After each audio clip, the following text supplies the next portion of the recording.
आज हम करने आ रहे हैं math class 10 exercise 4.3 question number 8। और ये क्वेश्चन एग्जाम की दृष्टि से यूपी बोर्ड के लिए बहुत ज़्यादा इंपॉर्टेंट है। काफ़ी बार ये यूपी बोर्ड में आया हुआ है, तो आप ध्यान से समझने की कोशिश करना। एक रेलगाड़ी एक समान चाल से 360 किलोमीटर की दूरी तय करती है। यदि चाल 5 किलोमीटर प्रति घंटा अधिक होती तो वह उसी यात्रा में 1 घंटा कम समय लेती। रेलगाड़ी की चाल ज्ञात कीजिए। आपको इसमें रेलगाड़ी की चाल ज्ञात करनी है। क्वेश्चन में दो कंडीशन इन्होंने दी है, दोनों कंडीशन में सेम दूरी यानी 360 किलोमीटर की दूरी तय करना है, लेकिन स्पीड यानी जो चाल है वो डिफरेंट होती है। पहले जो चाल थी दूसरी कंडीशन में चाल 5 किलोमीटर प्रति घंटा अधिक हो जाएगी। देखिए अगर यहाँ पर 50 थी चाल 50 किलोमीटर प्रति घंटा, तो दूसरी कंडीशन में 5 किलोमीटर प्रति घंटा अधिक होगी, यानी इससे 5 ज़्यादा मतलब 55 ना बोल के आप लिखे 50 + 5। ठीक है, इससे हमारे अंदर कॉन्सेप्ट क्लियर होते हैं। अगर हम इस तरीके से आंसर बताते हैं, अगर हमारी स्पीड सपोज करो कि 20 किलोमीटर प्रति घंटा थी, यहाँ पर 5 ज़्यादा हो जाती है दूसरी कंडीशन में, तो दूसरी कंडीशन में जो स्पीड रही होगी आप 25 ना बताएं, 20 + 5 बताएं। अगर यहाँ पर स्पीड में x किलोमीटर प्रति घंटा मानता हूं, तो यहाँ पर स्पीड कितनी होगी 5 किलोमीटर प्रति घंटा ज़्यादा, यानी x किलोमीटर प्रति घंटा, x + 5 किलोमीटर प्रति घंटा। ये तो हमने स्पीड मान लिया। अब एक कंडीशन और इसमें दी गई है कि जब हम इस स्पीड से 360 किलोमीटर की दूरी तय करते हैं और इस स्पीड से 360 किलोमीटर की दूरी तय करते हैं, तो इस स्पीड से 360 किलोमीटर की दूरी तय करने में आपको 1 घंटा कम लगता है। इसे भी थोड़ा सा फील करते हैं, जैसे यहाँ पर 10 घंटे लग रहे थे, तो यहाँ पर 1 घंटा कम लगता है, यानी 9 घंटे। यहाँ पर 12 घंटे लग रहे थे, तो 1 घंटा यहाँ पर कम लगता है, यानी 11 घंटे। अगर यहाँ पर सपोज करो कि 6 घंटे लग रहे थे, तो यहाँ पर 1 घंटा कम लग रहा है, यानी 5 घंटे। तो देखिए हमें रिलेशन बनाना होता है। जब ये रिलेशन हमारी समझ में आ जाए उसके बाद हम क्वेश्चन को स्टार्ट करते हैं लिखने के लिए। तो देखिए यहाँ पे मुझे एक रिलेशन मिल रहा है कि अगर मैं यहाँ पर 10 लिखता हूँ तो यहाँ पर 9 ही लिखा जाएगा क्वेश्चन के अकॉर्डिंग। यहाँ पर 12 तो यहाँ पर 11 घंटे लग रहे थे, यहाँ पर 6 घंटे लग रहे थे, तो यहाँ पर 5। तो इनमें एक रिलेशन ये नजर आया कि अगर आप इस टाइम में से ये टाइम माइनस करते हो तो किसके इक्वल लिख सकते हैं 1 के। इस टाइम में से ये टाइम माइनस करते हैं, किसके इक्वल लिख सकते हैं 1 के। इस टाइम में से ये टाइम माइनस करते हैं तो किसके इक्वल लिख सकते हैं 1 के। और अगर यहाँ पर जो टाइम है उस टाइम को मैं बोलूं T1, यानी यहाँ से यहाँ तक कवर करने में इस दूरी को जो घंटे लग रहे हैं वो कितने लग रहे हैं T1, और इसके लिए बोलता हूँ T2, तब इनका डिफरेंस भी T1 - T2 किसके बराबर 1 के। तो ये हमें रिलेशन मिल गया, इस रिलेशन को हमें फॉलो करना है। यानी पहली कंडीशन में हमें क्या निकालना है समय, दूसरी कंडीशन में भी हमें क्या निकालना है समय, दोनों समय का जो डिफरेंस है वो किसके इक्वल लिखना है 1 के। तो देखिए माना गाड़ी की चाल, अब जो मैं लिखूंगा यहां पर वो आपकी समझ में आएगा भी। अगर ऐसे ही लिखना स्टार्ट कर देता तो शायद आपकी समझने में थोड़ी बहुत प्रॉब्लम होती है। माना गाड़ी की चाल कितनी x किलोमीटर प्रति घंटा, दूरी कितनी तय करते हैं आप 360 किलोमीटर, समय कितना लगता है।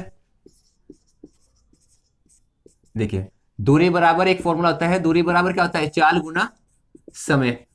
जो हमें निकालना वो एक तरफ रखते हैं, तो हमें जैसे समय निकालना है तो समय बराबर चाल आप इधर ले आए, दूरी बटे चाल, यानी समय बराबर दूरी बटे चाल। दूरी यहां पर कितनी है 360, चाल कितनी है x। तो इस समय को मैंने बोला था T1, तो यहां पर यानी आपके सामने T1 बराबर आया 360 बटे x घंटे। इसे थोड़ा सा आप हाईलाइट कर देते हैं, जिन वैल्यू की हमें जरूरत पड़ती है उन्हें हम हल्के से हाईलाइट करते हैं। तो हमने देखा कि हमें T1 की रिक्वायरमेंट है और T2 की भी, तो T1 तो हमने निकाल दिया। अब T2 यानी दूसरी कंडीशन में जो समय लगेगा,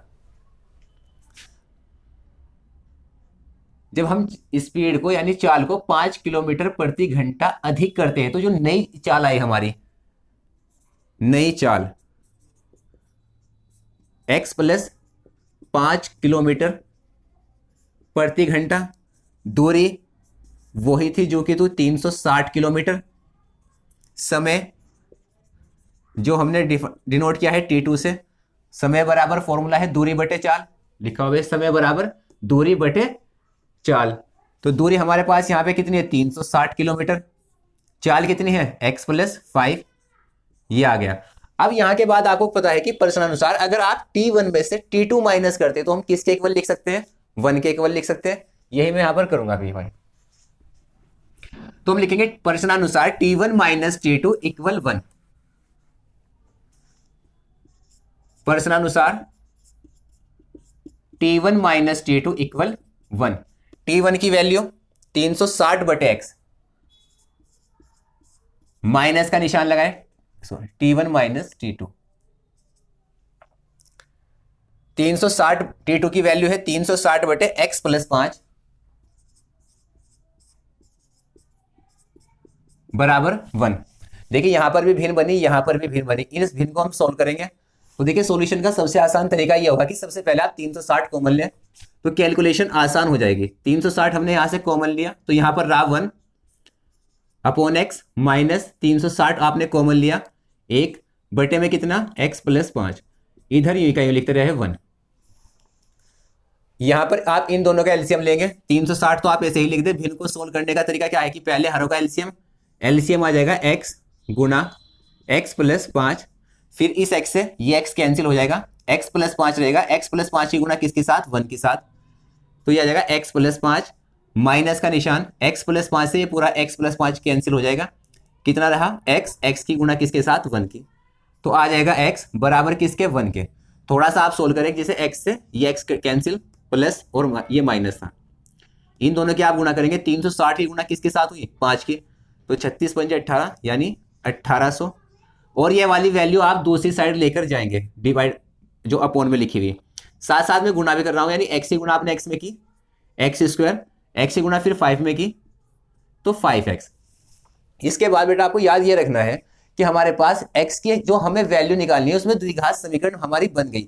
अगर द्विघात समीकरण हमारी बन जाती तो हम एक तरफ क्या बनाते हैं, 0, तो हमें 0 इधर बनाऊंगा क्योंकि एक्स स्क्वायर का निशान हमेशा आप पॉजिटिव रखने की कोशिश करें। तो इधर आपने 0 बनाई, एक्स स्क्वायर प्लस में 5x है और 1800 इधर आ जाएगा माइनस में। इसके बाद हमें गुणनखंड करने होते हैं। अगर गुणनखंड हम गुणनखंड विधि से कर सकते हैं तो गुणनखंड विधि से करें, नहीं तो आप इसमें द्विघाती सूत्र भी यूज कर सकते हैं। तो देखिए, तो ये तो मैं गुणनखंड विधि से ही करूंगा, ये माइनस है ये प्लस है, इन दोनों की आप गुणा करते हैं, 1800 की गुणा किसके साथ की, 1 के साथ, तो निशान तो आया माइनस का और आ गया 1800। एक्स स्क्वायर चाहे आप ना भी लिखें। फिर एक्स का गुणांक देखते हैं वो कितना है, 5।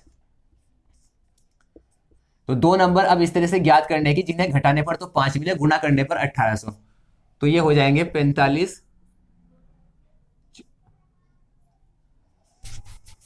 40, 80,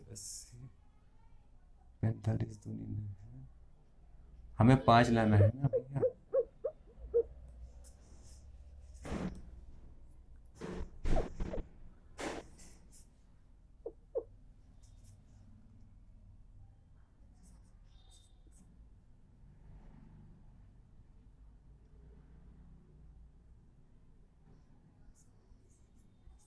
ये हो जाएंगे, ठीक है।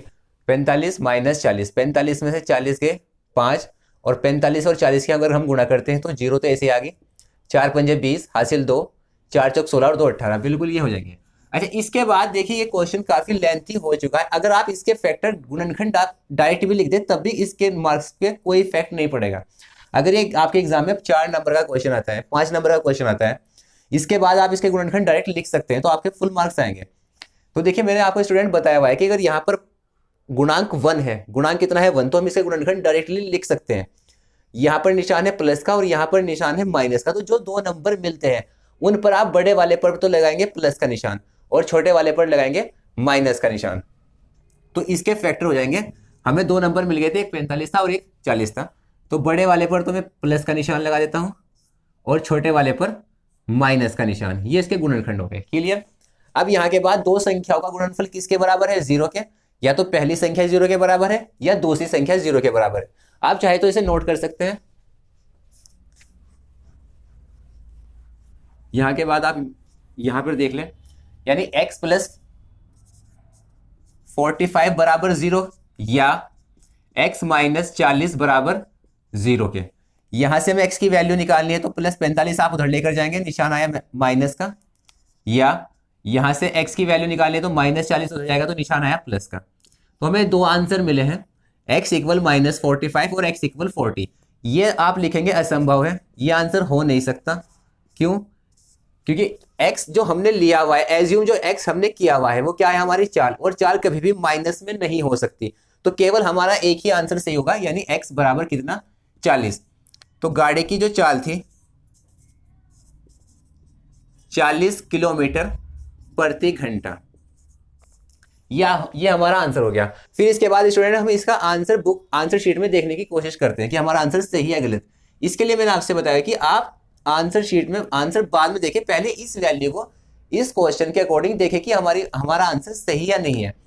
अगर वो आपका आंसर इन कंडीशनों को सेटिस्फाई नहीं करता, तब आप आंसर शीट में देखें, क्योंकि अगर आप एग्जाम में देखोगे तो एग्जाम में आपको आंसर शीट नहीं मिलेगी। तो देखिए हम कोशिश करते हैं अपने आंसर को इस क्वेश्चन के अकॉर्डिंग मिलान करने की, हमारा आंसर सही आया है या गलत।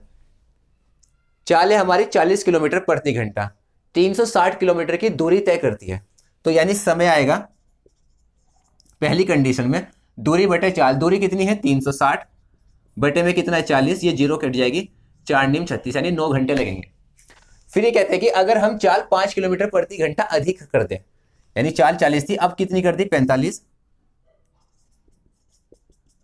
45 किलोमीटर प्रति घंटा हो जाए, तो आपको जो समय लगेगा वो 1 घंटा कम लगता है।